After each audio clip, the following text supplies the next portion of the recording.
हमने के पुरुष पुरानिया लोग जो हमने के पारंपरिक गीत गौले में हमने के बात कर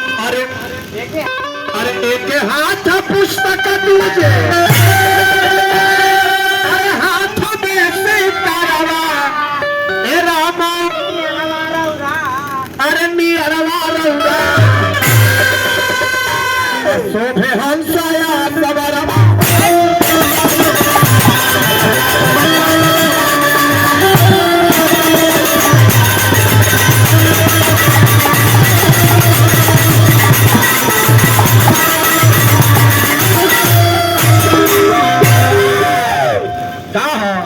लक्ष्मी के काली के दुर्गा के काली जी के नाम लक्ष्मी जी के दुर्गा जी के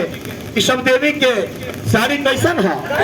पहरावा कैसन है लाल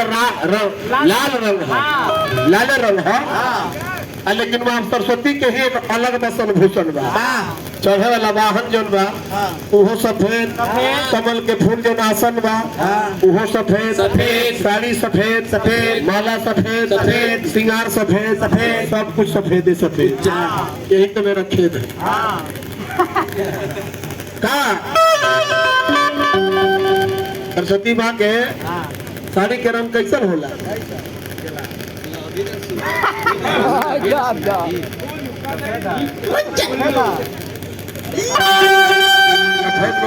सादा होला उजर होला बुझती है ना हमारा घर कुछ भी बोलो तो इशारा मत करो